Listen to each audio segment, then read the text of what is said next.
নিজেকে কোনোভাবেই চালাক মনে করতে না। আল্লাহ তাআলা বন্ধু বান্দা, তুমি তোমারে বুদ্ধিমান ভাইব না। বুদ্ধিমান কোনো নাফরমান বুদ্ধিমান হয় না, খোদার কসম। আল্লাহ তাআলা বারবার কোরআনে বলছে, কোনো বেঈমান, কোনো নাফরমান বুদ্ধিমান হয় না। তো বলে যে কাফের বেঈমানরা দুনিয়ার কত কিছু আবিষ্কার করছে না। আপনারা একটা জিনিস বোঝেন না, সহজ হিসাব হইল আল্লাহ তাআলা যখন যাকে দিয়ে যে কাজটা করাবেন তাকে ওই বুদ্ধি ওই মেধা আল্লাহ দিয়েই দেন। এই জন্য আপনি যদি বলেন যে বেটা ট্রাক আবিষ্কার করছে, বানাইছে, মনে করেন তো এই ছোট্ট মোবাইলটা তো হে মনে এমনি বানাইতে পারবে, কারণ এত বড় ট্রাক যে বেটা বানাইতে পারছে, এবারটা কি আর এই মোবাইলটা বানাইতে পারতো না? কথা বোঝেন নাই? পারবে নাকি? এই তো এই ফাইল না, এটা তো ছুড়ো। এত বড় ট্রাক যেহেতু বানাইছে, উনি ইচ্ছা করলে তো মোটর সাইকেল এটা তার লাগে কোনো বিষয় না। এটা নিয়ে যুক্তির কথা বুঝছেন না? হিসাবটা না, এটা কোনো যুক্তি না। আল্লাহ তাআলা এক একজনের মাথায় এক একটা কি মেধা যোগ্যতা আল্লাহ দিয়েছেন, আল্লাহ দিয়েছেন। এই জন্য আল্লাহ তাআলা কোরআনের কারিমে বলছে সমস্ত বেঈমান লা ইয়াকিলুন, এদের আকল নেই। লা ইয়াফকাহুন, এরা বুঝে না, এরা বুঝে না। লা ইয়ালামুন, এরা কিছুই জানে না। আল্লাহকে না চিনলে কিছুই চিনা হয় না। আল্লাহর কুদরত না দেখলে আল্লাহর কসম ওই চোখ কিছুই দেখে না। আল্লাহর কথা কানে না শুনলে ওই কান মূলত বধির, সেই কান আসলে শুনেই না। যেই জবান আল্লাহর নাম নেয় না, যেই জবান আল্লাহর কোরআন পড়তেও পারে না। আমি তো সবসময় বলি, মুসলমান যে ব্যক্তি আল্লাহর জিকির করে না অথবা আল্লাহর কোরআন দেখে দেখেও সহি শুদ্ধ কোরআন শরীফ সাইয়া সাইয়াও পড়তে পারে না, এই লোকটা মূলত বোবা। এ আসলে কথাই জানে না। এ বাকি যেগুলো বলে বেহুদা বলে। জবান যিনি দিছেন, যার দেওয়া জবান তার নামই নিতে পারে না, তার কালামই পড়তে পারে না, তুমি তো আসলে কিছুই জানো না। এই জন্য কোরআন শরীফ আল্লাহ বলছে সমস্ত বেঈমানের দিল আছে কিন্তু বোঝে না, সমস্ত বেঈমানের কান আছে কিন্তু শুনে না, সমস্ত বেঈমানের চোখ আছে কিন্তু দেখে না। কোরআন শরীফ আছে এটা, লাহুম কুলুবুল লা ইয়াফকাহুনা বিহা ওয়া লাহুম আযানুন লা ইউবসিরুনা বিহা ওয়া লাহুম আ'য়ুনুন লা ইয়াসমাউনা বিহা। আল্লাহ তাআলা বলছে বেঈমানের দিল আছে কিন্তু বোঝে না, বেঈমানের কান আছে কিন্তু শুনে না। ওই ছেলে, এই দুই ছেলে, ভাইয়া কথা বাকি থাকলে বাইরে গিয়া বলো। বেওকুফ কোথাকার, কথা বাকি থাকলে বাহিরে খালি জায়গা আছে সেখানে যাও। জিন্দিগি অপদার্থ এক জিন্দিগি বানায় ফেলছে সবাই। জীবন মানেই হলো আমার খামখেয়ালি, আমার যেটা ভালো, মন চাইলে বুট খাইলাম, মন চাইলে বাদাম খাইলাম, মন চাইলে ঠ্যাং সরাইয়া বইলাম, মন চাইলে মাথা আলগি দিয়া বইলাম, মন চাইলে হাসলাম, মন চাইলে কাঁদলাম, মন চাইলে দাঁড়াইয়া পেশাব করলাম, মন চাইলে বৈশা পেশাব করলাম। আস্তাগফিরুল্লাহ। আহা, অজস্র সন্তানের চলাফেরা দেখলে বোঝা যায় এদের কোনো মা নাই, বাবা নাই, অভিভাবক নাই, এদের কোনো আখেরাত নাই, আল্লাহ নাই, পরকাল নাই, কিচ্ছু নাই। নফসের গোলাম, মনের চাহিদার গোলাম। তার খোদা তার মনের চাহিদা, তার মনে যা চায় তাই করে। আল্লাহ তাআলা কোরআন শরীফে বলছে, সরাসরি কোরআন শরীফের আয়াত, আল্লাহ তাআলা বলেন মনের ইচ্ছাকে যে নিজের খোদা বানিয়েছে, আল্লাহ বলছে নবী শুনেন, তার পরিচয় আর কিছুই নয়, শুধুই চতুষ্পদ জন্তু, হাইওয়ান, জানোয়ার। কোরআনের আয়াত। হ্যাঁ মিয়া সাহেব, কার মতো চুল রাখলা, কার মতো জামা পরলা, কার মতো প্যান্ট পরলা, সারাদিন কোথায় ঘুরলা, রাত নাই দিন নাই, ঘন্টার পর ঘন্টা মোবাইল, ছবি, নর্তকী, নাচ, আড্ডা, হাসি মস্করা তামাশা ফুর্তি। তোমার মা কোথায়, তোমার বাবা কোথায়, তোমার বংশ কি, তুমি কোন ধর্মের, তোমারে বানাইছে কে, তুমি কার উম্মত, তুমি আসছো কোত্থেকে, তুমি যাবা কোথায়, প্রতিদিন যে মানুষগুলো মরে ওরা কই যায়, এ কিছুই বুঝো না, কিছুই মনে করো না।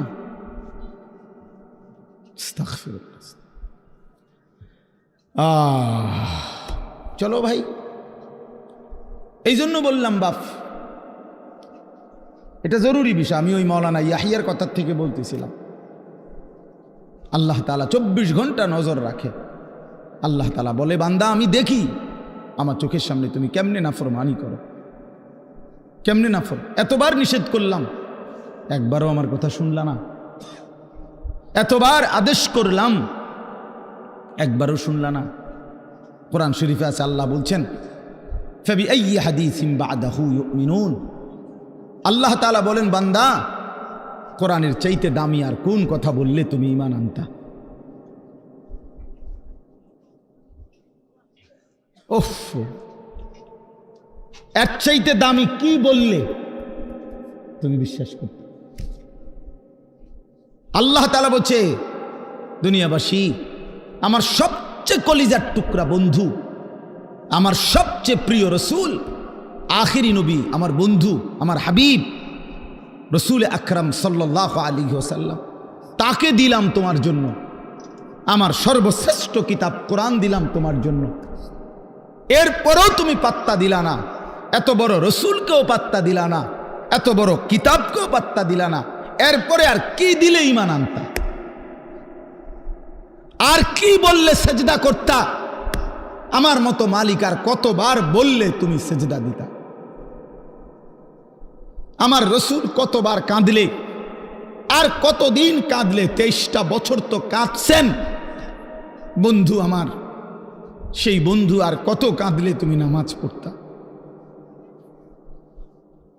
আম্মা জান আয়েশা রাদিয়াল্লাহু তাআলা আনহা বলেন, নবীজির স্ত্রী বলেন, আমি একদিন দেখছি এশার নামাজের কিছুক্ষণ পরে নবীজি হুজরার মধ্যে আমার কামরায়, আমার স্বামী, আমার নবী, আমার রসুল সাল্লাল্লাহু আলাইহি সাল্লাম তিনি দাঁড়াইছেন। দাঁড়িয়ে আল্লাহ তাআলার কাছে নামাজের নিয়ত বাইদা উম্মতের জন্য দোয়া করতে শুরু করছেন। আম্মা জান আয়েশা বলেন, দুনিয়াবাসী আল্লাহর কসম, ফজরের আজানের পূর্ব পর্যন্ত এক দাঁড়ানোতে আমি দেখছি নবীজি সারাটা রাত কাঁদছেন আর উম্মতের জন্য দোয়া করছেন।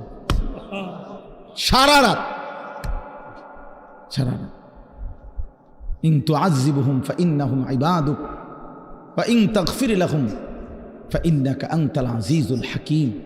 এই দোয়াটা করছে, আল্লাহ আমার উম্মত আপনার বান্দা, আপনি বানাইছেন, যারে আপনি বানাইছেন তারে আপনি চাইলেই শাস্তি দিতে পারেন, এটা তো আমি জানি। আপনি শাস্তি দিলে আপনারে বাধা দিবে কে? কারণ আপনার গোলাম, আপনার বান্দা, আপনি বানিয়েছেন, আপনি মনিব, আপনি মালিক। কিন্তু ওয়া ইন তাগফির লাহুম, ওহ নবীজি বলেন, আল্লাহ কিন্তু এই বন্ধুর দিকে তাকাইয়া, আপনি তো আমারে খুব ভালোবাসেন, আমার দিকে তাকাইয়া যদি আমার উম্মতরে মাফ করে দেন, তাইলে আপনার বাধা দিবে কে?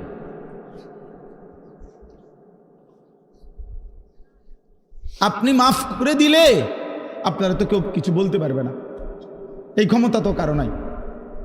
আপনি তো চাইলে মাফই করে দিতে পারেন, তো দেন না মাফ করে। এইভাবে কাঁদছেন মিয়া সাহেব, এইভাবে কাঁদছেন। রাতেও মনে পড়ে না, দিনেও মনে পড়ে না, বছরের পর বছর, দিনের পর দিন, কোনো দিন আল্লাহর কথা মনে পড়ে না, রাসূলুল্লাহ সাল্লাল্লাহু আলাইহি সাল্লামের সুন্নাতের অনুসরণ করা মনে করে না। কেমনে পার হইবেন বাপ? হ্যাঁ, এত বছর দাড়ি কাইটা আখেরাতে পার হইবেন কেমনে? 30 বছর সুদ খাইয়া আখেরাতে পার হইবেন কেমনে? হ্যাঁ, কোনো দিন ফজরের নামাজ পড়েন না, আখেরাতে পার হইবেন কেমনে? আপনার বিবি কোনো দিনও পর্দা করে না, এই বোন পার হবে কেমনে? 30 বছর ধরে প্রতিদিন আপনার ঘরে রঙিন টেলিভিশন চলে, আপনার বিবি বাচ্চারা নাচ গান নর্তকীর ছবি নাটক সিনেমা দেখে মুক্তি পাইবেন কেমনে বাবা? বলেন, সবাই বলেন, ফিকির করেন, ভেবে দেখেন। কি বুঝাই দিবেন আল্লাহকে? কি বুঝাই দিবেন রাসূলুল্লাহ সাল্লাল্লাহু আলাইহি সাল্লাম? নবীজি কিছুই জিজ্ঞেস করবে না? কি মনে করেন আপনারা এমনি সবাই সুপারিশ করবে মানে কি কিছুই জিজ্ঞাইতো না? কোনো কাগজপত্র কিছুই দেখবে না নাকি? কথা বলেন না তো। তাইলে রাসূলুল্লাহ সাল্লাল্লাহু আলাইহি সাল্লাম সুপারিশ করবে মানে কি? মানে কোনো কথা নাই, শুধু আপনি গিয়ে দাঁড়াইবেন আর আপনার বেহেশত বুঝ দিয়ে লাগবে নাকি? তো তাইলে হিসাব করলো কেন? ডান কাদের বাম কাদের ফেরেশতা লিখলো কেন? আমল নামা তৈরি হইল কেন? মিজানের পাল্লায় ওজন হবে কেন? হাসরের ময়দান বিচারের ময়দান বলা হইল কেন? বুঝেন নাই কথা? তো এজন্য এটা অনুভব করা উচিত। রাসূলুল্লাহ সাল্লাল্লাহু আলাইহি সাল্লাম সরাসরি তাফসিরে আছে, আমরা পড়ছি বাবা। আল্লাহ তাআলা যেদিন নবীকে বলছেন, বন্ধু আপনার সামনে আমি আপনার উম্মতের আমলনামা খুলব, এই কথা নবী যখন শুনছেন, আল্লাহ নবী সাল্লাল্লাহু আলাইহি সাল্লাম অঝরে কাঁদছেন। কেন কাঁদছেন? মুহাদ্দিসিনে কেরাম বলে, নবীজি চিন্তা করছে, ভাবতেছিলেন, হায় আমার উম্মতের আমলনামা যদি আমার সামনে খুলে আর আমি যদি দেখি পৃষ্ঠার পর পৃষ্ঠা গুনাহ নাফরমানি, আমি সেই চেহারা আমার মালিকের সামনে কেমনে দেখাবো?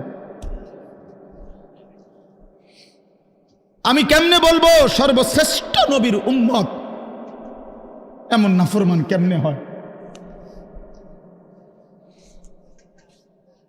বুঝেন নাই?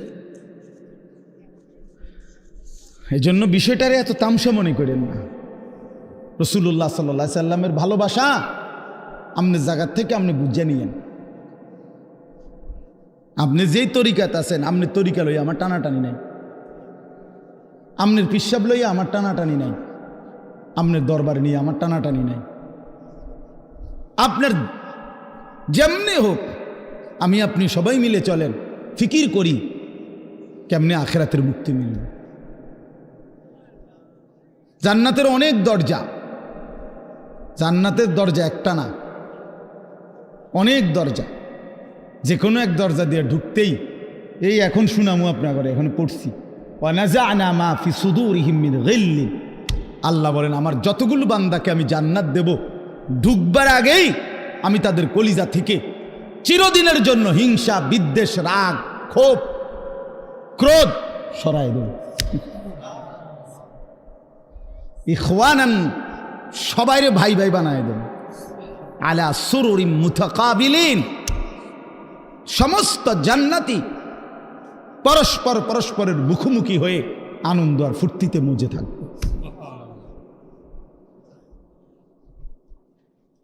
এই জন্য দোস্ত আমার, বন্ধু আমার, বাপ আমার, ফিকির চাই, ফিকির চাই। এ কথা দিল দিয়ে বুঝতে হবে। হাসলেও মরে যাবেন, কাঁদলেও মরে যাবেন। শরীর সুস্থ থাকলেও একদিন মৃত্যু হবে, রোগ সুখে পড়লেও মৃত্যু হবে। রাজপ্রাসাদ আর অট্টালিকাতে যে রাত কাটায় সেও মরে যাবে, কুড়ে ঘরে আর ফকির সেও একদিন কবরে চলে যাবে। নাকি বলেন? বলেন, সবাই বলেন। আমরা সবাই যেতে হবে কিনা বলেন? অতএব যেটা নিশ্চিত মৃত্যু, এটাকে ভুলে যাওয়া ঠিক না। আখিরাত নিশ্চিত। কোরআনুল কারীমের মধ্যে আল্লাহ বলছে, ওয়াবিল আখিরাতি হুম ইউকিনুন। মুমিন তাকে বলে, মুত্তাকি তাকে বলে, জান্নাতি বান্দা তাকে বলে, মুসলমান তাকে বলে। আল্লাহ তাআলা বলে যে আখিরাতকে ইয়াকিনের সাথে বিশ্বাস করে। ভাষা ভাষা না, ধারণা না, আখিরাত তার ইয়াকিন। আগুনে লাগলে পুড়ে যায়, এটা আমাদের ধারণা না, ইয়াকিন। কথা বোঝেন নাই আমার? আগুনে পুড়ে যায়, আমরা সবাই ইয়াকিন বিশ্বাস করি। এটা পানিতে ডুবে যায়, এটা আমাদের ইয়াকিন, এটা ধারণা না। মানুষে তো কয় আগুনে বেলে ফুরে যায়, মনে ফুরেও হইতেও পারে, এমনি মানুষে কয়। এটা তো আল্লাহ তাআলা বলেন, বান্দা আখিরাতের ব্যাপারটা তুমি এই মনে করো না যে আরে হুজুররা তো কয়, বারবার কয়, মনে হইতেও পারে, হইতেও পারে, হ্যাঁ এটারই আখিরাত না। সাহাবাই কেরাম রাসূলুল্লাহ সাল্লাল্লাহু আলাইহি ওয়াসাল্লামের সোহবতে, সান্নিধ্যে, কিতাবের মধ্যে আমরা পড়ছি সাহাবীদের হালাত ছিল এমন যেন তারা আখিরাতকে 24 ঘন্টা চোখের সামনে দেখতেন। ওয়াবিল আখিরাতি হুম ইউকিনুন, আখিরাতের ব্যাপারে ইয়াকিন, একেবারে মজবুত ইয়াকিন। আল্লাহ তাআলা এটা চাইছেন, আখিরাত যেন বান্দা 1 সেকেন্ডের জন্য ভুলে না যায়, মৃত্যুকে যেন ভুলে না যায়। মৃত্যু মানে শেষ না, মৃত্যু মানে সমাপ্তি না। দুনিয়ার ভদ্রলোকরা, দুনিয়ার জেনারেল লাইনের অনেক শিক্ষিত মানুষ, ওরা এগুলাকে বলে যে তিনি 60 বছর 70 বছর বিভিন্ন সেবামূলক মানব কল্যাণে বিভিন্নমুখী অবদান রেখে 70 বছরে তিনি তার জীবনের সমাপ্তি টানলেন। সমাপ্তি মানে কি? শেষ, অর্থাৎ 70 বছর পরে তিনি শেষ, আর কিছু নাই ওনার জীবন। না না, এটা মিথ্যা কথা। জীবনের সমাপ্তি হয় না। মৃত্যু মানে সমাপ্তি নয়, মৃত্যু মানে এন্ড নয়, মৃত্যু মানে সমাপ্তি না, মৃত্যু মানে স্থানান্তর, মৃত্যু মানে ইন্তেকাল। মানুষ কেবল স্থানান্তর হয়, মানুষ কোনো দিন শেষ হয় না, হয় না, হবে না, কোনো দিনও না, কোনো দিনও না। মানুষের কোনো শেষ নাই, মানুষের কোনো শেষ নাই, মানুষ কেবল স্থানান্তর হয়। হ্যাঁ, মাটি থেকে মানুষ বীর্যের ফোঁটা হয়, আল্লাহর কুদরতে বীর্যের ফোঁটা থেকে মায়ের জরায়ুতে যায়, মায়ের জরায়ু থেকে 9 মাসে ধীরে ধীরে পরিবর্তন হতে হতে একদিন মায়ের পেট থেকে মানব সন্তান হয়ে বের হয়, আবার পরিবর্তন হয়, আবার পরিবর্তন হইয়া কিশোর, যুবক, বৃদ্ধ অথবা তার আগেই কবরে চলে যায়। কবর থেকে আবার হাসরের মাঠে, হাসরের মাঠ থেকে আবার আমলনামা নিবে, আল্লাহর মুখোমুখি যাবে, মিজানের পাল্লার সামনে ওজনের জন্য যাবে, ফুলসিরাত পার হবে, জান্নাত কিংবা জাহান্নামে যাবে। তো জান্নাতে গেলেও, এই ভাই এই কথাটা বুঝলেই বুঝবেন, জান্নাতে গেলেও চিরস্থায়ী, জাহান্নামে গেলেও চিরস্থায়ী। খালিদিনা ফিহা আবাদা, কোরআন শরীফে বারবার এই কথাটা আছে। জান্নাতি, সমস্ত জান্নাতে জান্নাতি থাকবে অনন্তকাল, চিরস্থায়ী, জাহান্নামেও চিরস্থায়ী। তো মানুষ শেষ হইল কেমন? কথা বোঝেন নাই? মানুষ শেষ হয়েছে তাইলে? মানুষ যদি জান্নাতে যায় তাইলেও স্থায়ী, যদি জাহান্নামে যায় তাইলেও কি স্থায়ী। শেষ হইল কই? শেষ নাই, অনন্তকাল, অনন্তকাল। এই জন্য আখেরাত ভুলতে নাই। যে আখেরাত ভুলে যায়, মৃত্যুকে ভুলে যায়, আল্লাহর কসম, এটা বোঝা উচিত। আমিও, আপনিও, বাবারাও, নওজোয়ানরাও, পর্দার আড়ালের মা বোনরাও, আখেরাত ভুলে গেলে মুসলমান থাকে না। পরকাল যার জেহেন থেকে সরে গেছে, যার ধ্যানে, চিন্তায়, চেতনায়, চলাফেরায়, উঠা বসায়, লেনদেনে আখেরাত, আখেরাতের বলতে কিছুই তার মনে নাই, তারে মুসলমান বলে না, মুসলমান বলে না। পৃথিবীর আর কোনো ধর্মাবলম্বীদের কাছে আখেরাতের ব্যাপারে স্পষ্ট কোনো ধারণা নাই।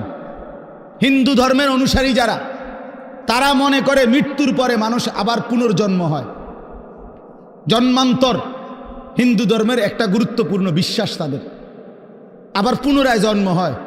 প্রথম জন্মে যদি সে ভালো কাজ করে, পরের জন্মে আপনার বড়, তাদের উত্তম মানুষ, তাদের ধর্মে যারা মনে তাদের মতো হয়ে আসে।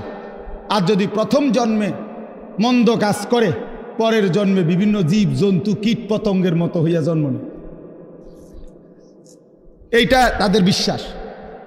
ইয়াহুদি ধর্ম যারা, ইয়াহুদি, ওই যে ইসরায়েলের যে কুত্তারা মুসলমান মারে, ওই বেঈমানদের আকীদা হইল পরকালে যদি বিচার হয় তাইলে আমাদের সর্বোচ্চ 40 দিন।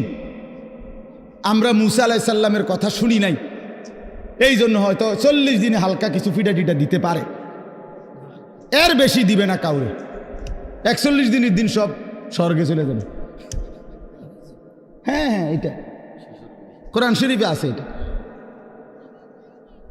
এইভাবে খ্রিস্টানদের আকীদা হইল, এই যে সারা পৃথিবীর যত খ্রিস্টান ইউরোপের, তাদের কথা হইল আমরা পৃথিবীতে যত অপরাধই করি না কেন, আমাদের পরকালের সমস্ত অপরাধ মোচন করে আমাদেরকে স্বর্গে নিয়ে যাওয়ার জন্য আমাদের যেই ঈসা আল্লাহর পুত্র নাউজুবিল্লাহ দিয়েছেন, উনি সমস্ত পাপ নিজের কাঁধে তুলে নিয়ে আমাদেরকে স্বর্গে দিয়ে দেবেন।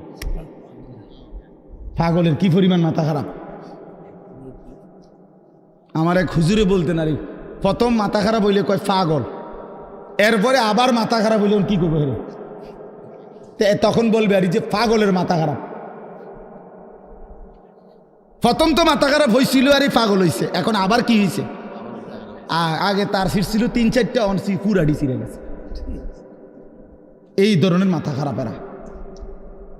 তাইলে বিশ্বাস করেন ভাই, পৃথিবীর কারো কাছে কবর, হাসর, মিজান, আমলনামা, আল্লাহর মুখোমুখি দাঁড়ানো, মিজানের পাল্লায় ওজন হওয়া, ফুলসেরাত, জান্নাত জাহান্নাম, বিচার আচার হিসাব কিতাব, এগুলো নিয়ে স্বচ্ছ পবিত্র সঠিক বিশুদ্ধ ধারণা কারো কাছে নাই।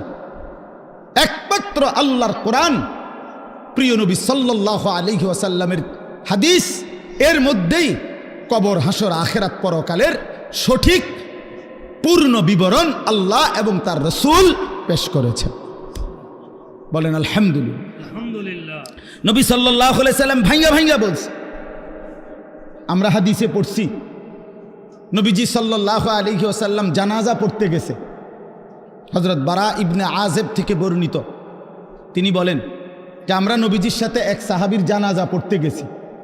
তো যেখানে জানাজা হবে ওইখানে গিয়া দেখলো, নবীজি দেখলেন এখনো কবর খোঁড়া শেষ হয় নাই।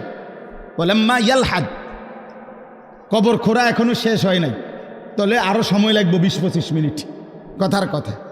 তো এখন কবর খোঁড়া যদি শেষ না হয় তো জানাজা পড়বো কেমনে? কবর তো রেডি হয়েছে না এখন। তো নবীজি সাল্লাল্লাহু আলাইহি সাল্লাম সাথে সাথে ওইখানেই বসে গেছেন। সাহাবীরা গোল হয়ে চারদিকে বসছে, ওই যারা জানাজা পড়তে আসছিল। আল্লাহ নবী সাল্লাল্লাহু আলাইহি সাল্লাম হাতের মধ্যে একটা লাঠি, মানে কাঠি, ছোট মনে করেন একটা কাঠির মতো কিছু নিয়া নবী সাল্লাল্লাহু আলাইহি সাল্লাম মাথা নোয়াইয়া ওই মাটির মধ্যে কিছুক্ষণ এরকম আঁকাআঁকি করছে। হযরত বারা সাহাবী বলেন, কোনো মানুষ চিন্তিত হইলে যেরকম নিজে নিজে যেরকম দাগ দেয়, মানে মনে করেন আপনি একটা কিছু গভীর চিন্তা করতেছেন, তো হাতের মধ্যে একটা চাবি আছে, দেখবে চাবিটারে সে ঘুরায়, অথবা একটা না একটা কিছু, মানে বোঝা যায় সে একটা কি আছে, চিন্তার মধ্যে আছে। তো সাহাবী বলেন যে ওই ছোট যে লাঠিটা, এটা এরকম দাগ দিতেছে, আঁক দিতেছে, আমরা বুঝতেছি যে গভীর কোনো চিন্তা করতেছে।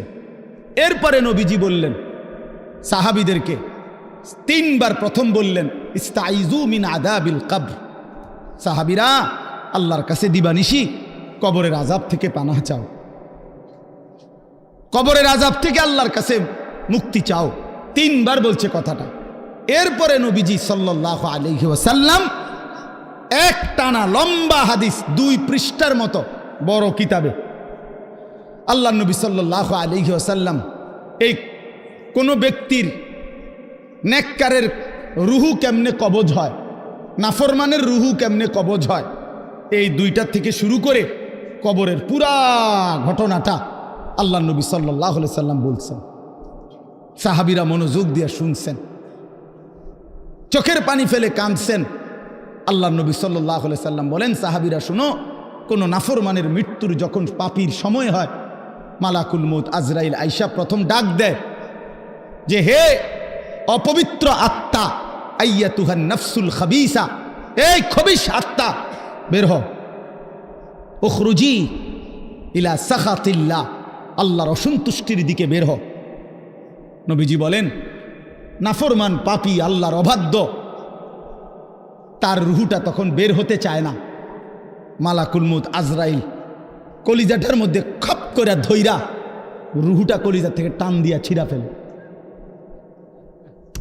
ছিঁড়ে ফেললেই রুহুটা তখন এই কণ্ঠনালীর কাছে, এখানে কণ্ঠনালীর যে শেষ জায়গা, এখানে এসে আটকায়া যায়, এই কলিজার থেকে ছিঁড়া এখানে যখন আটকায়, আল্লাহ নবী সাল্লাল্লাহু আলাইহি সাল্লাম বলেন আর বের হতে চায় না।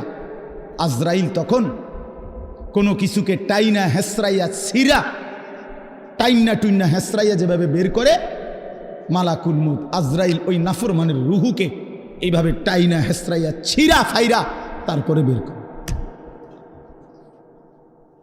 তারপরে বের করে। এজন্য দোস্ত আমার, বন্ধু আমার, রাসূলুল্লাহ সাল্লাল্লাহু আলাইহি ওয়াসাল্লাম বিস্তারিত একেবারে জান কবজ থেকে শুরু করে বর্ণনা দিছেন। কোরআন শরীফ আল্লাহ বারবার বলছেন, ফালাউলা ইযা বালাগাতিল হুলকুম। রব্বুল আলামিন বলে, কোন নাফরমানের রুহু যখন ছিঁড়ে গিয়ে কণ্ঠনালীতে এসে পৌঁছে, ওয়া আনতুম হিনা ইদিন তানজুরুন, তোমরা আশপাশের আত্মীয় স্বজন তখন তার দিকে তাকিয়ে থাকো, ওয়া নাহনু আকরাবু ইলাইহি মিনকুম ওয়ালাকিন লা তুবসিরুন, আমি আল্লাহ তো তখন সামনেই থাকি কিন্তু তোমরা দেখো না। বলেন না, আল্লাহ বলেন আমিও দেখি, তোমরাও তাকায়া দেখো। তার রুহুটা বের হতে চাচ্ছে না, কণ্ঠনালীর কাছে আইসা আটকায়া গেছে। এরপর আল্লাহ বলেন, ফালাউলা ইন কুনতুম গায়রা মাদিনিন, যদি তোমরা মনে করো কবর নাই, আখিরাত নাই, পরকাল বলতে কিছু নাই, তারজিউনাহা ইন কুনতুম সাদিকিন, যদি তোমাদের এই কথাটাই সত্য হয়, তাইলে এই নাফরমানের রুহুটা তার কণ্ঠনালীর থেকে টেনে তার কলজার মধ্যে ফিরাইয়া দাও, ফিরিয়ে দাও, দেখো না পারো কিনা।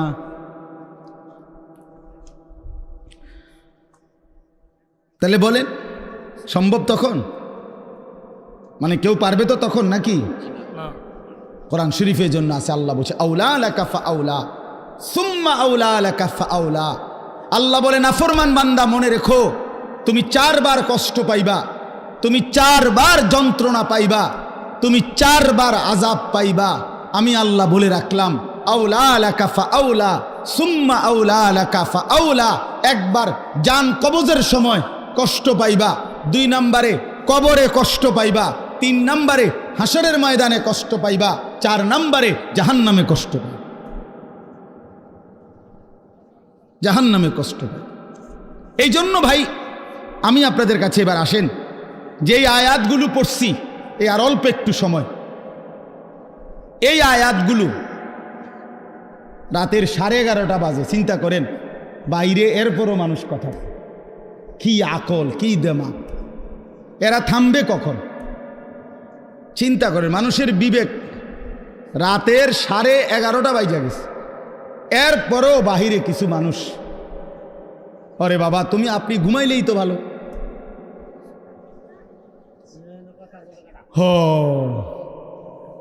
কোনো কথাই, মানে আল্লাহর কথা কানের ধার দিয়েও যায় না। দুর্ভাগ্য, দুর্ভাগ্য। চলেন তো আমি বলতেছি,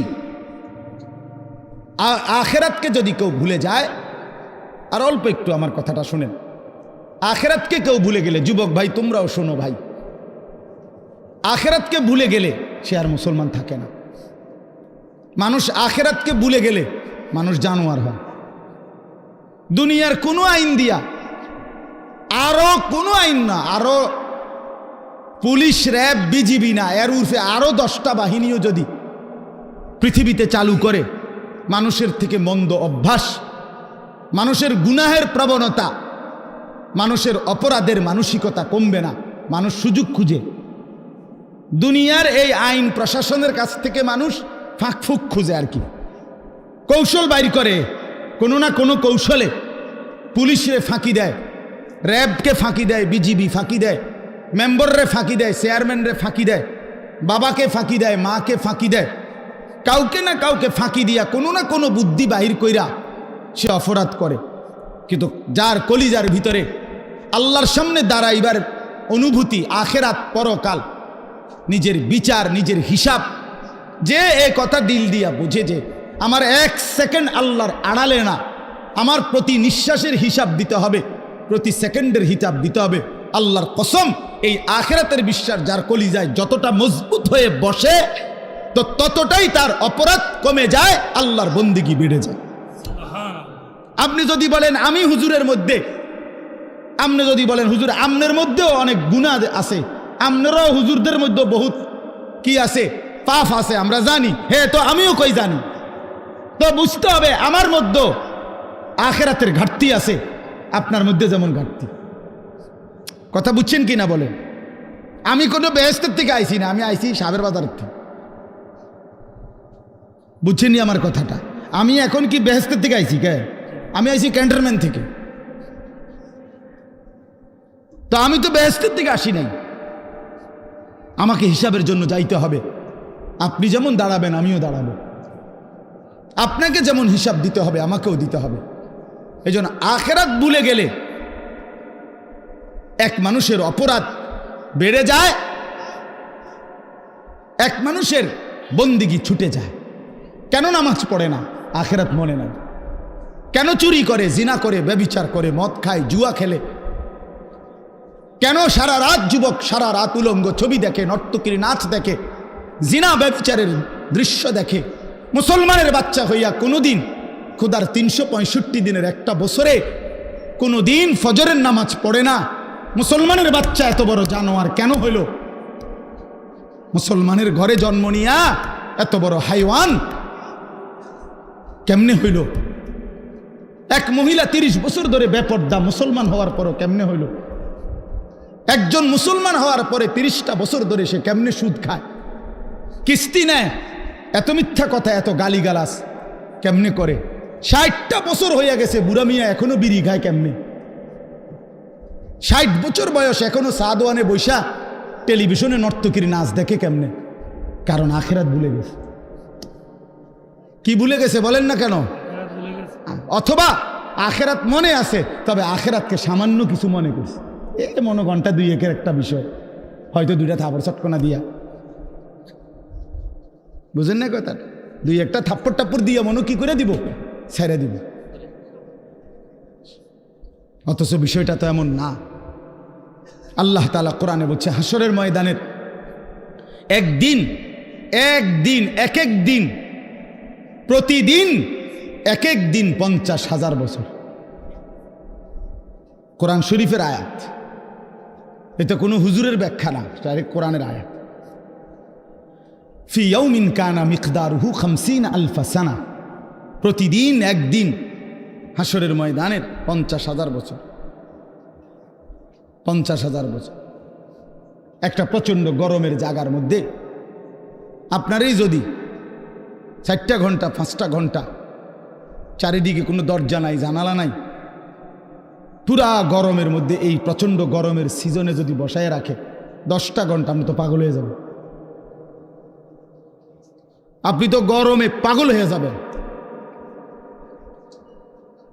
তো 50,000 বছর একদিনে মাথার উপরে সূর্যটা থাকলে দোস্ত আমার কি হবে অবস্থা? পায়ের নিচের জমিন তামার মতো হলে কি হবে? আল্লাহ নবী সাল্লাল্লাহু আলাইহি সাল্লাম বলছেন, উম্মত 1 সেকেন্ডের জন্য এই এক পাও রাখতে যেটুকু জায়গা, পায়ের তালু, এতটুকু জায়গার অতিরিক্ত কাউকে 1 সুতা জায়গা বেশি দেওয়া হবে না। মাউদাউ কাদামিন, শুধু পাও রাখবার জায়গাটাই হাসরের ময়দানে মিলবে। ডানে বামে সামনে পিছনে আর আগাইতেও পারবে না, পিছাইতেও পারবে না, এবং 1 সেকেন্ডের জন্য বসতে পারবে না। ইয়াউমা ইয়াকুমুন নাসু লিরাব্বিল আলামিন, দাঁড়িয়ে থাকতে হবে। মাথার উপরে সূর্য থাকবে, পায়ের নিচে জমিন তামার মতো, নড়াচড়ারও কোনো ডান বাম করার সুযোগ নাই। জাহান্নাম সামনে, ওয়াজি ইয়াউমা ইদিম বিজাহান্নাম, কোরআন শরীফ আল্লাহ বলছে হাসরের ময়দানে জাহান্নামকে সকলের সামনে এনে দাঁড় করানো হবে, জাহান্নামকে দেখবে। এই অবস্থায় কেমন হবে হালাত? আমি এই বছর এই যে গত হজে আরাফার দিন, যেদিন হজের দিন, বিশ্বাস করেন হজের দিন, আরাফাতের দিন, মানে হজ্জের সময় ওই তাঁবুর বাহিরে দাঁড়াইয়া, খোলা আকাশের নিচে দাঁড়াইয়া দোয়া করা, এটা একটা সুন্নত, মানে নবীজির একটা আমল ছিল। নবীজি আরাফার দিন, হজের দিন তাঁবুত থেকে সইরা আলগা হইয়া খালি আকাশের নিচে দোয়া করছেন লম্বা সময়। এই আমলটা করার জন্য বিশেষ করে এই বছরের হজে 2-3 বাইর হইছি। কদ্দুর 2 মিনিটও বিশ্বাস করেন মনে হচ্ছে যেন আগুনের গোলা মারতে আছে শরীরে।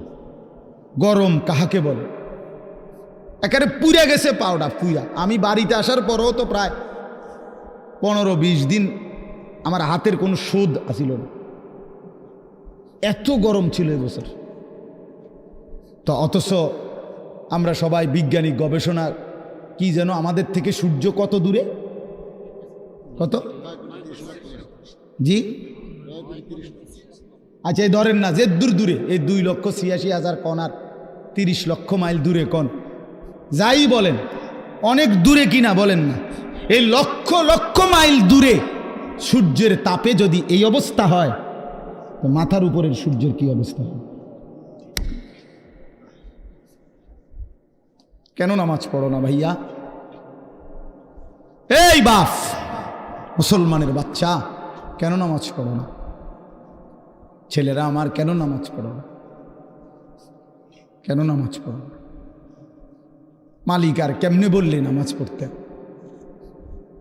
রাসূলুল্লাহ সাল্লাল্লাহু আলাইহি ওয়াসাল্লাম হাসরের ময়দানে জিজ্ঞাসা করবে, উম্মত পিঠটা তায়েফের পাথরের আঘাতে চাল্লির মতো ছিদ্র বানায় ফেলছিলাম, ক্ষুধার কষ্টে পেটে পাথর বাঁধছিলাম, 3 মাস আমার ঘরের চুলায় আগুন জ্বলে নাই, আমি উম্মত দান দান শহীদ করে রক্তে ভাসে গেছি, 23টা বছর আমি কোনোদিন ঠিকমতো ঘুমাই নাই, এত কাঁদলাম, এত রক্ত ঝরাইলাম, বিনিময়ে তোর কলজাটা নরম করতে পারলাম না, তোর দিলটা নরম করতে পারলাম না উম্মত। আমি আর কত কাঁদলে তুই আমার কথা শুনতাম? আমি আর কত রক্ত ঝরাইলে আমি নবীর কথা মনে পড়তো? বলেন কি বলবেন ভাই, বলেন কি জবাব হতে পারে তখন? আল্লাহ আল্লাহ আমাদেরকে বুঝ দান করে। এজন্য চলেন আমরা, আল্লাহ তাআলা আমাদেরকে বলছে, বান্দা তুমি জান্নাতে যাইতে হইলে তাকওয়া অর্জন করতে হবে। ঈমান তোমারে আমি এমনিই দিলাম, জন্মসূত্রেই মায়ের পেট থেকে বের হইছ, সাথে আমি ঈমানের দৌলত আমি তোমারে দিয়া দিছিলাম। মুসলমান মায়ের ঘরে জন্ম দিয়া ঈমান আমি তোমারে এমনিই দিছি, সর্বশ্রেষ্ঠ সম্পদ আমি এমনিই দিলাম। এবার তুমি আমারে সাথে আরেকটা নিয়ামত তাকওয়া, এটা সাথে বুঝাইয়া দাও, ঈমান আর তাকওয়া আমার হাতে তুলে দিবা, আমার জান্নাত আমি তোমার হাতে তুলে দেব। এই তাকওয়া বুঝাইয়া দাও। ঈমানের পরে প্রত্যেকটা মুমিনের কাছে, মুসলমানের কাছে আল্লাহর পাকের চাওয়া তাকওয়া। আল্লাহ যেন বলে, ইসলাম তো তোমারে দিলাম, মোমেন তো তোমার পরিচয় হইল, তুমি তো নিজেরাই বলতেছো তুমি মুসলমান, তুমিই বলতেছো তুমি মোমেন। আমরা এখানে বলি না সবাই নিজেরা মুসলমান বলেন? ওরে ভাই বলেন না, ছেলেরা বলো ভাই, এই পরিচয়ে কোনো অতৃপ্তি বা অসন্তুষ্টি আছে কারো? তাইলে আমরা আলহামদুলিল্লাহ এই ব্যাপারে আমরা সন্তুষ্ট যে আমি মুসলমান, আমি মুসলমান। তো আল্লাহ তাআলা বলেন, মুসলমানের পরিচয় তো তোমারে আমি দিলামই, এটা তো আমিই দিছি, তোমার কোনো যোগ্যতা নাই, তোমার বাবা মারও কোনো যোগ্যতা নাই। আমি কেন আমার বাপ মার ঘরে জন্ম নিলাম? এটা কি আমার বাপ মায়ের কোনো যোগ্যতা? আমি কেন মুসলমানের ঘরে জন্ম নিলাম? ওই লোকটা কেন হিন্দুর ঘরে জন্ম নিল? এর মধ্যে আমাদের কোনো সফলতা ব্যর্থতার কিছু আছে? না, আল্লাহর দয়া, আল্লাহর দয়া। তো আল্লাহ তাআলা বলেন, ঈমান তো আমি দিলামই, ইসলাম আমি দিলাম, এবার তুমি তাকওয়া অবলম্বন করো। ইয়া আইয়ুহাল্লাযীনা আমানুত্তাকুল্লাহ, হে ঈমানদারগণ, ইত্তাকুল্লাহ, তাকওয়া অবলম্বন করো। তাকওয়া অবলম্বন করো, তাকওয়া অবলম্বন করো। বারবার বারবার বারবার তাকওয়া বুঝাইয়া দিবা, আমি অনন্তকালের জান্নাত বুঝাইয়া দিব। তাকওয়া কি? আল্লাহকে তাকওয়া দিতে বলছে আল্লাহ আমাদেরকে। আমরা মুসলমান, আমাদেরকে আল্লাহর সামনে তাকওয়া দিতে হবে বুঝাইয়া। তাকওয়া কি? দুই জিনিস, এক তারকুল মুনকারাত, দুই ফেইলুল খায়রাত, সমস্ত গুনাহ ছেড়ে দেওয়া, সমস্ত আমল করতে থাকা। আল্লাহ তাআলা বলছে গুনাহ ছেড়ে দাও, বন্দিগিতে লেগে যাও, আমার হুকুম পালন করো, আমার নিষেধ বর্জন করো। আমার হুকুম, আমার রসুলের হুকুম যা তা আমারই হুকুম, আমার রসুলের নিষেধ যা তা আমারই নিষেধ। কারণ নবী সাল্লাল্লাহু আলাইহি সাল্লাম নিজের থেকে কিছুই বলেন নাই, করতেও বলেন নাই, ছাড়তেও বলেন নাই। কথা বলেন না কেন? নবী যা করতে বলছেন তাও আল্লাহর পক্ষ থেকে, যা ছাড়তে বলছেন তাও কার পক্ষ থেকে? আল্লাহর পক্ষ থেকে। তাহলে আল্লাহ এবং তার রসুলের হুকুম এটা বললে যেই কথা, আপনি আল্লাহর হুকুম বললেও নবীজির কথা অন্তর্ভুক্ত। কারণ আল্লাহর হুকুম, আল্লাহর যাবতীয় কথা, কোরআনের প্রতি অক্ষর এই পৃথিবীবাসী রাসূলুল্লাহ সাল্লাল্লাহু আলাইহি সাল্লামের জবান ছাড়া আর কারো কণ্ঠে শুনে নাই। কথা বলেন, কোরআন শরীফের একটি অক্ষরও পৃথিবীবাসী অন্য কারো মুখ দিয়া প্রথম শুনে নাই। প্রতিটা শব্দ কোরআন শুনছে কার জবান দিয়া? রাসূলুল্লাহ সাল্লাল্লাহু আলাইহি সাল্লামের জবান দিয়া। নাজিল তো করছেন আল্লাহ, কিন্তু পুরা 30 পারা কোরআন আল্লাহ নবীজির সিনাত নাজিল করছে। এরপরে বলছেন আমনে কোন, আমনে কোন, তো নবীজি শুনাইছে। এজন্য আল্লাহ তাআলা বলেন বান্দা গুনাহ ছেড়ে দাও, নেক আমলে লেগে যাও। তাহলে তাকওয়া বলে গুনাহ বর্জন করো। বাফ কষ্ট হইতেছে আমি জানি, রাত হয়ে গেছে, আমি শেষ করতে চাচ্ছি। আমি আপনাদেরকে বুঝাই, আবারও বলি, মনে কষ্ট নিয়েন না। কোনো মুসলমান নামাজ পড়ে, সে নামাজি। কোনো মুসলমান রোজা রাখে, সে রোজাদার। কোনো মুসলমান হজ করছে, সে হাজি সাহেব। এগুলো ঠিক আছে, কিন্তু কোনো মুসলমান দিনদার, কোনো মুসলমান ফরহেজগার, কোনো মুসলমান আল্লাহওয়ালা, এইটা বলতে হইলে শুধু নামাজ, শুধু রোজা, শুধু জাকাত, শুধু জিকির যথেষ্ট নয়, বরং পুরা দিন মানা জরুরি। প্রতিটা হালাল আপনাকেই মানতে হবে, প্রতিটা হারাম আপনাকেই ছাড়তে হবে, আমারও ছাড়তে হবে, আমারও ছাড়তে হবে। সমস্ত ইবাদাত করতে হবে। জিকির তো আপনি খুব করেন, মাশাআল্লাহ, অনেক নেকি, কিন্তু আপনার উপরে যে হজ ফরজ। রোজা তো আপনি মাশাআল্লাহ খুব রাখেন, কিন্তু আপনার উপরে যে জাকাত ফরজ, সেটা কই? সেটা কই? আপনি নামাজ রোজা তো মাশাআল্লাহ খুব করেন, কিন্তু আপনার বউ বাচ্চার যে তাদেরকে নামাজ পড়তে বলা, তাদেরকে আল্লাহর ইবাদতের উপরে উঠাবার চেষ্টা করা, এটাও যে আপনার উপরে ফরজ দায়িত্ব, সেটা কই? আপনি দি ফুলারে কিছু কর না। তে আমনের ঘরে 16 বছরের এত বড় ডাকাত কোনোদিন নামাজ পড়ে না, একদিনও ফজরের নামাজ পড়ে না। আপনি এই ঘরে ঘুমান, আমনের ফুলাও এই ঘরে ঘুমায়। এত বড় জানোয়ার আমনের ঘরে ঘুমায় কেন? হ্যাঁ, এত বড় হাইওয়ান, এত বড় চতুষ্পদ জন্তু মুসলমানের ঘরে ঘুমায় কেন? এই নাফরমান কতদিন পরে নামাজ পড়বে বলেন? আপনার বিবি কত বছর পরে পর্দা করবে? আপনি যদি বলেন আমি কইছি তো, শুনে না। কয়বার কইছেন? 950 বছর। তো নূহ আলাইহিস সালাম তো 950 বছর বলছে।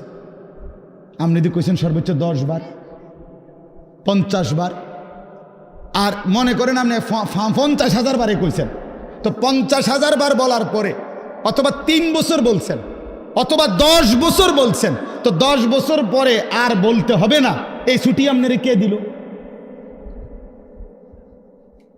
আমার কথাটা বুঝছেন? আমি যে হুজুর বিশ্বাস করেন, আমি তারে বলতে বলতে মনে 50,000 বার কইছি, তো আচ্ছা, তো ঠিক আছে, আমি ধরে নিলাম, বিশ্বাসও করলাম। তো 50,000 বার বলার পরে ছুটি, এই কথা আপনারে কে অনুমতি দিল? আছে এমন কোনো অনুমতি নাই। এই জন্য বাবাদেরকে বলি, সন্তানের, স্ত্রীর, ঘরের মানুষ যারা আপনার ছেলে মেয়ে বউ বাচ্চা, এদের ঈমানের ফিকির, আখিরাতের ফিকির, নামাজের ফিকির, ইবাদতের ফিকির, আল্লাহর কসম এটা হলো আপনার প্রথম প্রধান মূল দায়িত্ব। ভাত মাছ চাল ডাল, ঘর সংসার ফার্নিচার, বিদেশ কিংবা দেশ, চাকরি কিংবা ব্যবসা, দোকান কিংবা ভিট, ক্ষেত কিংবা খামার, এগুলোর ব্যবস্থা পারলে করলেন, না পারলে যদি না করতে পারেন, আল্লাহর কসম আখিরাতে কোনো জবাব দিতে হবে না। আপনার ছেলে মেয়ের জন্য যদি আপনি বিল্ডিং করে দিতে না পারেন, খাট বানায় দিতে না পারেন, তারে যদি আপনি বিদেশ না পাঠাইতে পারেন, এর জন্য হাসরে আপনি আটকাবেন না। কিন্তু তারে কেন নামাজ পড়তে বললেন না, সেজদা দিতে বললেন না, পর্দা করতে বললেন না, তারে কেন গুনাহ ছাড়াইতে চেষ্টা করলেন না, তারে কেন টেলিভিশন, মোবাইল, নাটক, সিনেমার থেকে বাঁচাইতে চেষ্টা করলেন না, এই জন্য আপনি আল্লাহর কাছে জবাবদিহি করতে হবে। এই আমরা আমাদের চেষ্টা করলাম আপনার ঘরে বুঝায় করার জন্য। তো আল্লাহ তাআলা বলেন, বান্দা তাকওয়া বুঝায় দাও, আমার জান্নাত বুঝে নাও। গুনাহ ছেড়ে দিলে বলে, হুজুর আমি সব পারমু কিনা? আপনি সব পারবেন কিনা? সব বলতে আপনি কয়টা বুঝছেন? আপনি জানেননি মোট শরীয়তের বিধান? বলে যে শরীয়তের বিধান হইল, করণীয় হইল মোট 30টা, বর্জনীয় হইল মোট 28টা। এরকম আপনি শুরু না করবেন, আপনি শুরু করবেন, আপনি যাবেন আল্লাহর হুকুম মানার জন্য, আপনি আগাবেন 1 কদম, রব্বে করিম রহমত নিয়ে আসবেন 100 কদম। আল্লাহ বলছে, বান্দা তুমি আইসো 1 বিঘত, আমি আসবো 1 হাত। তুমি আসবা 1 হাত, আমি রহমত নিয়ে আসবো 2 হাত। তুমি আসবা হাঁটতে হাঁটতে, আমি রহমত মাগফিরাত নিয়ে আসবো দৌড়তে দৌড়তে। কাজেই বান্দা তুমি ঘাবড়াইও না, আমি তো আছি বান্দা। মা তো 2 বছরের বাচ্চারে হাঁটা শিখায় যখন, তো একটু দূরে দাঁড় করাইয়া, মা এই পাশে দাঁড়াইয়া, আব্বু আব্বু আসো আসো হাঁটো, তো 2 কদম 1 কদম। মাও তো জানে হে এই থেকে এই এর দূর আইতে পারতো না, ঠিক কি না বলেন? কিন্তু মার উদ্দেশ্য কি? মহিলাটার উদ্দেশ্য হইল বাচ্চাটা আমার 2টা কদম দিলেই হে পড়ে যাবে, কিন্তু আমি দৌড়াই আগে দৌড়ালাম। এই জন্য 2 কদম দিলেই বাচ্চা যখন পড়ে যাইতে লাগে, মা দৌড়াইয়েই কোলে নিয়া আদর দিয়া চুমা দিয়া জড়াই ধরে।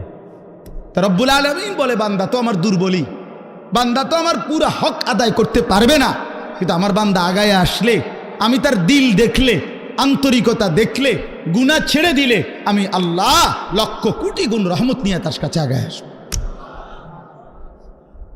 আল্লাহ তাআলা বলছে, বান্দা তুমি রাতে আসলে আমি রাতে আসব, তুমি দিনে আসলে আমি দিনে আসব। তুমি পুরা পৃথিবীর সমস্ত বালুকণা পরিমাণ গুনাহ নিয়ে আসলে, আমার কাছে মাফ চাইলে, চোখের পানি ফেললে, আমি আল্লাহ তাআলা সমপরিমাণ মাগফিরাত নিয়ে তোমার কাছে আসব। হাদিস এটা। এই জন্য আমরা প্রত্যেকেই চেষ্টা করি। আমার দ্বারা হইতো না এ কথা মুসলমান বলতে পারে না, মুমিন এ কথা বললে হবে না রে বাপ। আপনি পারবেন, আপনি পারবেন। নেক আমল, আল্লাহর হুকুম পালন করার নিজেরও চেষ্টা করেন, বউ বাচ্চার জন্য চেষ্টা করেন। আর যুবক ছেলে তোমরা ভাই নিজে নষ্ট করো না। এই রাত গভীরে এই বন্ধু আমি বললাম, ভাই আমার নিজের চরিত্র, নিজের আখলাক, নিজের জীবন, নিজের যৌবন নষ্ট করো না। একদিন দুনিয়ায়ও কষ্ট হবে, আখিরাতেও কষ্ট হবে। আখলাক চরিত্র যে নষ্ট করে, এই উলঙ্গ ছবি, নর্তকীর ছবি, জিনা ব্যভিচারের ছবি, নারীর ছবি, আল্লাহর কসম প্রতিটা তোমার যৌবনের শক্তি দুনিয়ার মধ্যেই নষ্ট করে দেয়। আখিরাতের বরবাদি তো আছেই, দুনিয়ারও শক্তি, সামর্থ্য, যৌবন, যৌন শক্তি নষ্ট করে দেয়। এই জন্য দুনিয়াও কষ্ট হবে, আখিরাতেও কষ্ট হবে। তুমি ব্যক্তিগতভাবে না জানলেও আমি জানি, হাজারো শত শত যুবকের সাথে আমার ব্যক্তিগত সম্পর্ক আছে, ব্যক্তিগত মহব্বত আছে আমার সাথে। এরকম অসংখ্য যুবকের চোখের পানি এই এতগুলো মানুষের সামনে আল্লাহর কসম আমি দেখছি। তুমি জানো না, নষ্ট নারী, নষ্ট ছবি, দেখতে দেখতে নিজের শরীর সক্ষমতা কি পরিমাণ নষ্ট করে ফেলছে, নিজের হাত নিজের নাফরমানি গুনার মধ্যে ব্যবহার করে কি পরিমাণ বরবাদ করে দিছে, সারা রাত নিজের জীবন কি পরিমাণ শেষ করে দিছে। এখন একাকী নিভৃতে কাঁদে, মা জানে না, বাবা জানে না, পৃথিবীর কেউ জানে না, দুঃখে দুঃখে কাঁদে। আমি এমন শত শত যুবক আমাদের সাথে তো কথা বলে, কাঁদে, দোয়া চায়, কি করব বলে। তোমার কাছে তো কইতো না, তোমার কাছে বলবে কেন?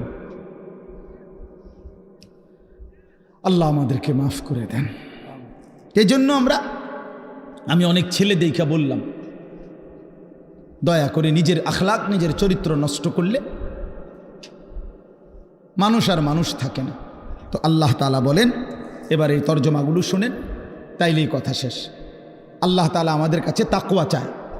আল্লাহ বলে, আমারে মুত্তাকি পরিচয় দিয়া বুঝায় দাও তুমি মুত্তাকি, মানে তুমি গুনাহ ছেড়ে দিয়েছ, নেক আমল অভ্যস্ত ছিলা। আল্লাহ বলেন, এমন হলেই তুমি মুত্তাকি। ইন্নাল মুত্তাকিনা ফি জান্নাতি ওয়া উয়ুন, নিশ্চয়ই আমি আমার মুত্তাকি বান্দাদেরকে আমার অগণিত জান্নাতের মধ্যেই থাকতে দেব। ওয়া উয়ুন, এবং ঝর্ণা ধারা বেষ্টিত, নহর দ্বারা বেষ্টিত আমি আল্লাহ তাআলা জান্নাতেই তাদেরকে রাখতে দেব। সুবহান। শর্ত হইল গুনাহমুক্ত জীবন, আল্লাহর বন্দিগিওয়ালা জীবন দেখাইতে হবে। জান্নাতে আল্লাহ বলেন, ফি জান্নাত, আমার অগণিত জান্নাতে থাকবা। অয়ুন, ঝর্ণা ধারা বেষ্টিত জান্নাত। এটা একটা সুন্দর কথা, মানে জান্নাতের মধ্যে 24 ঘন্টা আল্লাহ তাআলা জান্নাতি বান্দার জন্য 4টা নহর চালু রাখবেন। একটা হলো দুধের নহর, পানির নহর, মধুর নহর, মদের নহর। দুধের নদী, পানির নদী, মধুর নদী, মদের নদী। দুনিয়ার মদ না, জান্নাতের মদ। এই 4টা 24 ঘন্টা থাকবে। থাকবে যে বিষয়টা এমন না যে মনে করেন এখানে 4টা ড্রামের মধ্যে বা 4টা টাঙ্কির মধ্যে এই 4 ধরনের দুধ, মধু, মদ, পানি আছে। তো আমগরে বলে দিছে যে আমি তোমাদের উপরে সন্তুষ্ট, তোমাদের যখনই মন চায় এখান থেকে দুধ, মধু, মদ, পানি যেটা মন চায় এটা খাইবা। মনে করেন জান্নাতে বলল, তো এইটা অর্থ না। এটা যদি হয় তাহলে তো একটা সমস্যা আছে এখানে। ও যে পিছনের যে বেটা, তারা এখান থেকে মধু নিতে হইলে, দুধ নিতে হইলে তো হেন থেকে হাইটতে আইতে হইবেন, এনে আইতে হবে না আইটটা, তো এত দূর হাইটতে একবার কষ্ট হবে। তো জান্নাতি বান্দা বলবে, আল্লাহ আপনি আমারে এত দূর হাঁটাইলেন, তো আর আমার জান্নাত কি দিলেন? আমরা তো আমার কষ্টই দিলেন কদ্দূর। সুবহানাল্লাহ। তাফসীরের মধ্যে জন্য লিখছে, জান্নাতি বান্দা যখন জান্নাতে যেখানেই থাকবে, দাঁড়ানো, বসা, শোয়া, হাঁটতে থাকুক, ডান দিকে থাকুক, বাম দিকে থাকুক, সামনে থাকুক, পিছনে থাকুক, যেখানেই থাকুক, 24 ঘন্টা তার পাশে এই 4টা নহর, নদী, ঝর্ণা বইতে থাকবে। তুমি হাঁটতে যাইতে হবে না এক কদম, তোমার লগেই থাকবে একসাথে। এইটারে কয় ওয়ায়ুন জান্নাতিন তাজরি মিন তাহতিহাল আনহার। এইটার অর্থ এটা। সারাক্ষণ সারাক্ষণ আল্লাহ আমাদেরকে তৌফিক দান করেন। মালিক তো জান্নাত বান্দাদের জন্যই বানাইছে, মুসলমানদের জন্যই বানাইছে। তো আমরা তো মুসলমান, আমরা আল্লাহর কাছে জান্নাত চাইতে পারি না? কথা বলেন না, চাইতে পারি আমরা? আলহামদুলিল্লাহ। এরপরে আল্লাহ তাআলা বলেন, উদখুলুহা বিসালামিন আমিনিন। আল্লাহর ফেরেশতারা বলবে, হে আল্লাহর বান্দা, চির শান্তি এবং চির নিরাপত্তার সাথে জান্নাতে ঢোকো। আর কোনো দিন অশান্তি মিলবে না, আর কোনো দিন বিপদ মুসিবত আসবে না। চিরদিনের জন্য শান্তি, চিরদিনের জন্য নিরাপদ জায়গায় ঢোকো। 3 নাম্বার আল্লাহ বলেন, ওই যেটা বলে ফেলছি, ওয়া নাযা'না মা ফি সুদুরিহিম মিন গিল্লিন। আমি আল্লাহ তাআলা প্রতিটা জান্নাতি বান্দা জান্নাতে ঢুকবার আগেই তার দিল থেকে হিংসা, বিদ্বেষ, রাগ, ক্রোধ এগুলা খুলে ফেলে দেব। ইখওয়ানান আলা সুরুরিম মুতাকাবিলিন। পরস্পর জান্নাতি বান্দা ভাই ভাই হবে। আরো মজার বিষয় এখানে বলছে, সকলেই যখন যে অবস্থায় থাকুক, দাঁড়াইয়া থাকুক, বসে থাকুক, শুয়ে থাকুক, এক সেকেন্ডের জন্য জান্নাতি কেউ কারো পিছনে হবে না। বুঝছেন আপনি? এই ভাই তো আপনার পিছনে, মনে করেন জান্নাতে আছে কিন্তু ওটা পিছনে পড়ে গেছে, আপনারা পিছনে ওনারা সামনে, হোক না যা মনে করেন পুরোটাই এসি ঠিক আছে কিন্তু আপনি তো পিছনে। তো আল্লাহ তাআলা বলছে এমন হবে না। আপনারা এখন পিছনে পিছনে না, একজনের পিছনে একজন, তো মনে করেন এটা পুরোটাই জান্নাত কিন্তু আবার তো ফিসে পড়ে গেছে। সে যদি আবার কয় আচ্ছা জান্নাতে আছি ঠিক আছে কিন্তু আমি তো পিছনে, বুঝেন নাই কথা? তো আল্লাহ তাআলা বলেন আলা সুরুরিম মুতাকাবিলিন, না বান্দা এমন হবে না, বরং যখন দাঁড়িয়ে থাকো আর বসে থাকো আর শুয়ে থাকো পিছনে কোনোদিন হবে না। 24 ঘন্টা মুতাকাবিলিন, জান্নাতি বান্দা পরস্পর মুখোমুখি থাকবে। যদি বলেন এটা কিভাবে সম্ভব, তো ওইখানে গেলেই তো আমরা দেখুন কেমন সম্ভব। হেসিমে আপনি আমারে বুঝাই কইবেন এভাবে, আমিও আপনার বুঝাই কইব এই যে এভাবে যেমন হয়েছে।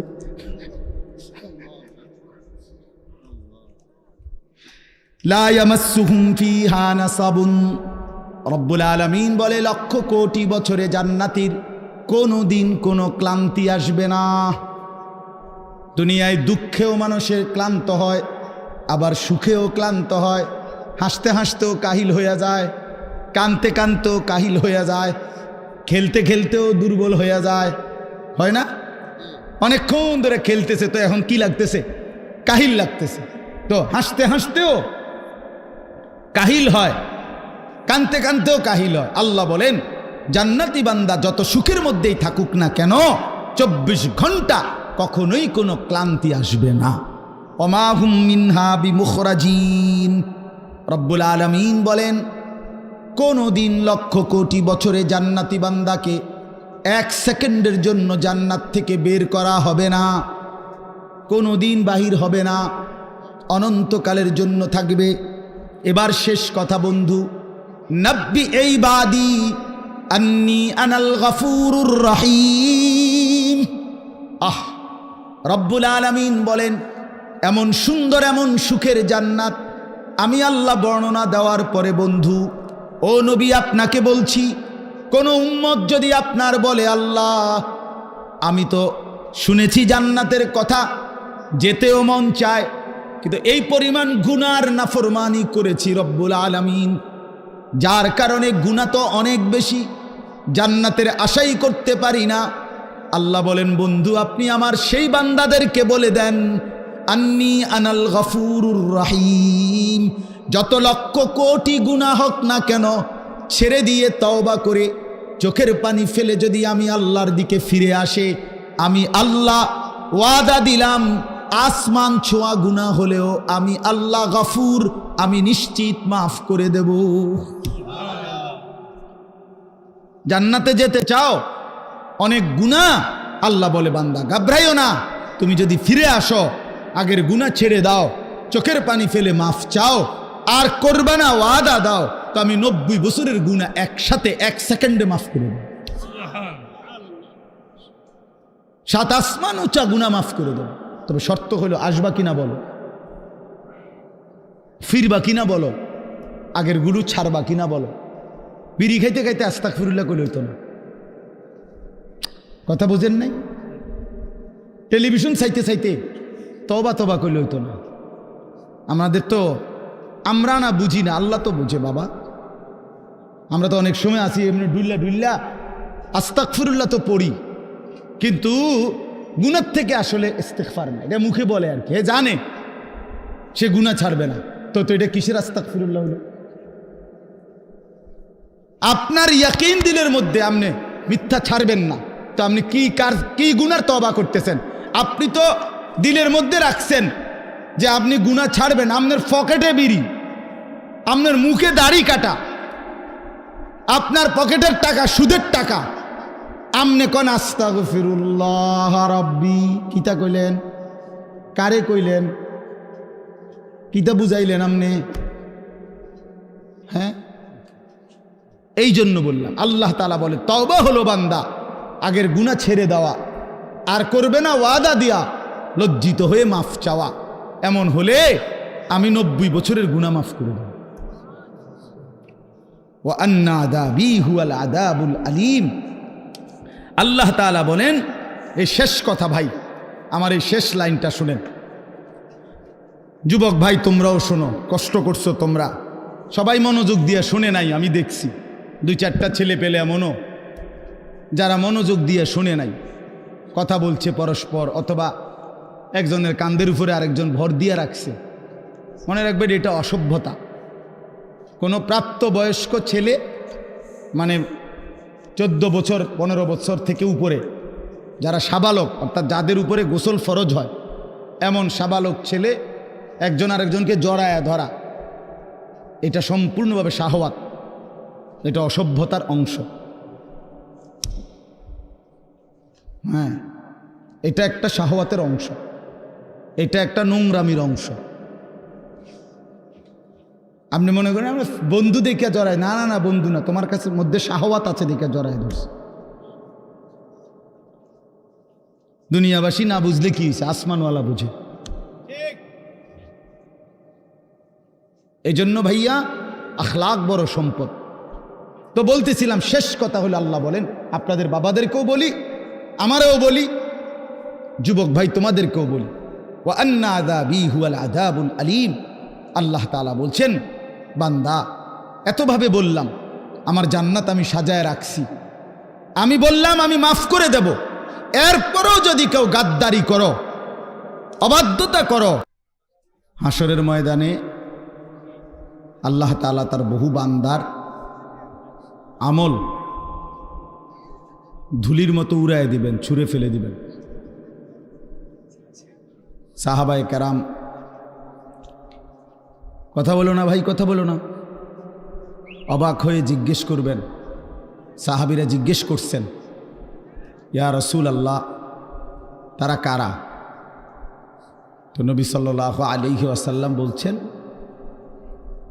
প্রকাশ্যে তো তারা তোমাদেরই ভাই, তোমাদের সাথেই নেক আমল করত, কিন্তু যখন একাকী গোপনে, ওয়ালাকিন ইদা খালাউ বিমাহারিমিল্লাহ ইনতাহাকুহা, একাকী যখন কোনো গুনাহ, নাফরমানি, হারাম কাজ করার সুযোগ পেত, তো একাকী হওয়ার কারণে করে ফেলত। মনে মনে ভাবতো যে কেউ দেখে না, কেউ শুনে নাই, কেউ দেখে নাই, রাতের অন্ধকার, গোপন জায়গা, একাকী। তো এই কারণে আল্লাহর নাফরমানি করত, আর মানুষের সামনে বেশভূষা ধরত বুজুর্গি, মানুষের সামনে একদম ফরহেজগার, একাকী আল্লাহর নাফরমান। তো রাসূলুল্লাহ সাল্লাল্লাহু আলাইহি ওয়াসাল্লাম বলেন, এমন ব্যক্তির আমলগুলো আল্লাহ তাআলা ছুঁড়ে মারবেন, ধুলির মতো উড়িয়ে দেবেন। এটা মৌলানা বলতেছিলেন আপনাদেরকে। এজন্য এটা মনে রাখা চাই, মুসলমান মানে এই কথা দিলের মধ্যে ইয়াকিন রাখতে হবে, 24 ঘন্টা হার হালাতে, সকল অবস্থায় আল্লাহ আমাকে দেখে। কি বলেন? আল্লাহ আমাকে দেখে। আলাম ইয়ালাম বিআন্নাল্লাহা ইয়ারা। আল্লাহ তাআলা বলে, বান্দা তুমি কি জানো, আমি কিন্তু সারাক্ষণ তোমাকে দেখি, সারাক্ষণ, রাতেও দিনেও, অন্ধকার অমাবস্যার রাতেও, পূর্ণিমার চাঁদের আলোর নিচেও, একাকীও, গোপনেও, প্রকাশ্যেও, সর্বাবস্থায় আমরা আল্লাহ তাআলার ইহাতা, আল্লাহ তাআলার বেষ্টনীর বাহিরে যাওয়ার কোনো সুযোগ আমাদের নাই। কোরআন শরীফে আছে, আল্লাহ তাআলা বলেন, ইয়া মা'শারাল জিন্নি ওয়াল ইনস ইন ইসতাতা'তুম আন তানফুযু মিন আকতারিস সামাওয়াতি ওয়াল আরদ ফানফুযু। সূরা আর রহমানের মধ্যে আছে। আল্লাহ তাআলা বলেন, হে জিন এবং মানুষ, যদি নাফরমানি করতেই মন চায়, তো আমি আল্লাহর আসমানের সীমানা, জমিনের সীমানা ছেড়ে দাও, আমার সীমানার থেকে বেরিয়ে পড়ো, দেখো পারো কিনা। আল্লাহ তাআলা বলে, লা তানফুজুন ইল্লা বিসুলতান, আমি ক্ষমতা না দিলে কেউই নিজের যোগ্যতায়, নিজের ক্ষমতায় আমার সীমানা পার হইতে পারবে না। বুঝেন নাই? পারবে? আমরা আসলে পারমু না। এভাবে বহু আয়াতের মধ্যে আল্লাহ তাআলা কোরআনুল কারীমে কথা বারবার বলছে। বান্দা তুমি আমার বেষ্টনীর ভিতরে, লাকাদ আহসাহুম ওয়া আদ্দাহুম আদ্দা। আল্লাহ তাআলা বলেন আমি বান্দাকে বেষ্টন করে আছি এবং তার পুরা জিন্দিগি গুনে গুনে রাখছি, গুনে গুনে রাখতেছি। একটা জাররা, একটা হিসাব বাদ যাবে না, বাদ যাবে না। আহসাহুল্লাহু ওয়া নাসু। আল্লাহ তাআলা বলেন বান্দা আমি গুনে রেখেছি, তুমি ভুলে গেছো। তোমার হয়তো মনে নাই তোমার পুরা হায়াত, আমি আল্লাহ তাআলা হিসাব করে রাখছি। হাসি দিছো কয়টা, কাঁদছো কয়বার, হাত উপরে উঠাইছো কয়বার, নিচে নামাইছো কয়বার, অক্সিজেন গ্রহণ করছো নিঃশ্বাস কয়বার, আবার ছেড়ে দিছো নিঃশ্বাস কয়বার। আল্লাহ তাআলা বলেন সব আমার ফেরেশতা হিসাবের মধ্যে লিখে রাখছে, সব হিসাব। এজন্য বাফ, এটা বহুতই জরুরি বিষয়। নিজেরে বুদ্ধিমান ভাবতে নাই, নিজেরে চালাক মনে করতে নাই। পৃথিবীর সবাইকে ফাঁকি দিলে কি হবে? আল্লাহকে ফাঁকি দেব কিভাবে? আল্লাহকে ফাঁকি দেব কিভাবে? আর বিচার তো আল্লাহ করবেন, ফায়সালা তো আল্লাহ করবেন। দুনিয়ার সবাই বলল ভালো, মালিক জানে আমি অসৎ, তো লাভ কি হবে? এই জন্য আমরা প্রত্যেকেই একাকী গুনার ব্যাপারে সতর্ক থাকি। যুবক ছেলে যারা আছো তোমরা ভাই, এটা তোমাদের মধ্যে বেশি দোস্ত। রাতের আধারে তুমি মনে করো কেউ দেখে না, এই জন্য তুমি সারা রাত মোবাইলের মধ্যে নাচ গান ছবি দেখো। দোস্ত আমার, মনে রাখো যে মালিকের চোখ দিয়ে দেখতেছো সেই মালিক তোমারে দেখে। যার হাত দিয়ে মোবাইল চালাচ্ছ তিনি কিন্তু দেখেন, তিনি দেখেন। ওয়াকাফা বিদুনুবি ইবাদিহি খাবীরাম বাসীরা। আল্লাহ তাআলা বলেন আমার বান্দার সমস্ত গুনার হিসাব রাখার জন্য আমি আল্লাহ একাই যথেষ্ট, আমি একাই যথেষ্ট। তুমি দেখবা আমি আল্লাহ তাআলার কাছে হাসরের ময়দানে যখন তোমার আমল নামা দেয়া হবে, নিজ চোখে তুমি দেখবা লা ইউগাদিরু সগীরাতান ওয়ালা কাবীরাতান ইল্লা আহসাহা। আল্লাহ তাআলা বলেন বান্দা নিজেই বলবে আল্লাহ ছোট কিংবা বড় আমার জীবনের কোনো কিছুই তো এই হিসাবের খাতার থেকে বাদ দেয় নাই, সবই তো উঠায় ফেলছে। কারে দিয়া লেখাইলেন? একটা বিন্দু, একটা নিঃশ্বাস, একটা হাসি কান্না, ভালো মন্দ কিছুই তো বাদ দেয় না। এইভাবে নিখুঁত আমলনামা তৈরি করছে ফেরেশতা। এই ডান কাঁধে বাম কাঁধের ফেরেশতা এক সেকেন্ডের জন্য বিশ্রাম করে না। ফেরেশতার কোনো বিশ্রাম নেই, ফেরেশতার কোনো ক্লান্তি নেই। সৃষ্টিগতভাবেই তারা এমন। ফেরেশতা আল্লাহর হুকুমের বিরোধিতা করতেই পারে না, ফেরেশতা আল্লাহর হুকুমের অবাধ্য হইতেই পারে না, সিস্টেমে নাই। এই লাইটটা নিজে নিজে বন্ধ হইবার কোনো যোগ্যতাই নেই। এটা আমরা মানুষরা এটা সুইচ বন্ধ করতে হবে, অথবা ওই বিদ্যুৎ যেখানে চলে যায় সেখানেও তো সুইচ বন্ধ হয়। কিন্তু এইটা নিজে যে আমি 1 ঘন্টা ধরে জ্বলছি এখন একটু বন্ধ হই, এরকম কি ক্ষমতা আছে কি? নাই। ফেরেশতা এমন। এজন্য এটা মনে রাখা চাই। আমার বুঝলেও ভালো, আপনি বুঝলেও ভালো, বয়স্ক বাবারা বুঝলেও ভালো, নওজোয়ান সাথী তোমরা বুঝলেও ভালো। গুনাহ ছেড়ে দেই, আল্লাহর নাফরমানি ছেড়ে দেই। মাঝ বয়সী বাবারা যারা আছেন হালাল রোজগার করেন, হারাম ছাড়েন, হারাম ছাড়েন। ছেলে মেয়েকে দ্বীন শিখান, নিজেরা আখলাক সুন্দর করেন। আল্লাহ তাআলা আমাদের সবাইকে আখিরাতের ফিকিরে গুনাহ ছেড়ে দেওয়ার, আল্লাহর ইবাদত করার তৌফিক দান করেন। 5 ওয়াক্ত নামাজ পড়ার চেষ্টা করেন। কষ্ট করলেই হবে, একটু হিম্মত করলেই হবে। শত ব্যস্ততার ভিতরেও নামাজ পড়া যায়। আল্লাহ আমাদেরকে বুঝ দান করেন। এই মাদ্রাসা আল্লাহ তাআলা কবুল করে নেন। মাদ্রাসার তামাম ফিকির আল্লাহ তাআলা কবুল করেন। মাওলানা ইয়াহিয়া মাদ্রাসার জন্য আপনাদের কাছে সহযোগিতা চাইছিল, আপনারা কম বেশি দিছেন। আরও পারলে আরও দিয়েন। একটা কথা মনে রাখেন, দান সাদাকার ক্ষেত্রে একটা গুরুত্বপূর্ণ বিষয় হলো প্রথমত তো দিতে মন চায় না, কিন্তু বাস্তবতা হলো প্রত্যেকেই খেয়াল করে দেখে যে যেটুকু দান করে সেটা আসলে সামান্যই দেয়, এটুকুতে তার সংসার পরিবার তেমন কিছু হয় না। টাকা 500 দিলে আপনার বিল্ডিং কোনো কাইতে হয়ে যেত না। কথাটা আপনি বুঝছেন না? টাকা 1000 দিলে আপনার সংসারের 3 দিনের বাজার বন্ধ হয়ে যাবে এমন না। 100টা টাকা দিলে মসজিদে মাদ্রাসায় দিনই কাজে আপনি খুব আটকাইতেন না। দান মানুষ অল্পই করে, কিন্তু হাসরের ময়দানে এর পুরস্কার দেখলে, বিনিময় দেখলে কলিজা ফাইটা মরে যাবে যে হায় কি করলাম, যদি আরও কিছু টাকা দিতাম। সংসার তো চলেই, সংসার তো কোনো না কোনোভাবে চলে। মানুষ শত ব্যস্ততা অভাবের ভিতরেও বন্ধু বান্ধবরে কিছু খাওয়াইলে কিছু টাকা তো কমে যায়, কিন্তু এরপরও জোড়াতালি দিয়া সংসার চলে যায়। তো আল্লাহর রাস্তায় দান করার বিষয়টা হলো এই, প্রথম তো দিতে মন চায় না, কিন্তু একটু কষ্ট করে দিয়া ফেললে আখেরাতে অনেক বড় সওয়াব মিলবে। এজন্য নিয়মিত মসজিদ মাদ্রাসায় দেওয়ার চেষ্টা করবেন।